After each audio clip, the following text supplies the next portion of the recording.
Tapos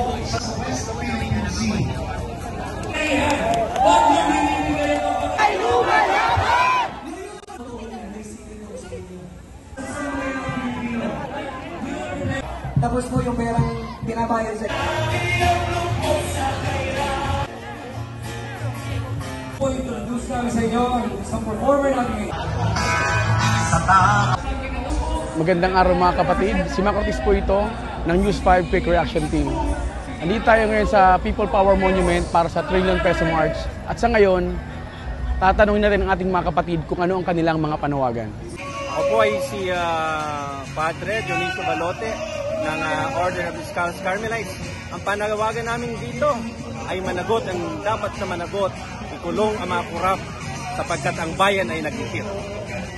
Sa mga nangyayari po ngayon kasi sobrang lala po ng korupsyon natin sa bansa. Parang ito po yung pinaka-way natin para ipahayag po sa mga gobyerno kung gaano po kalala yung mga nangyayari. Kaya kailangan po natin ng iboses po yung nangyayari. Nandito kami para i-demand ang justice at reform sa ating bayan. Managot ang mga nagkasala, mga nangurakot at ibalik ang mga ninakaw.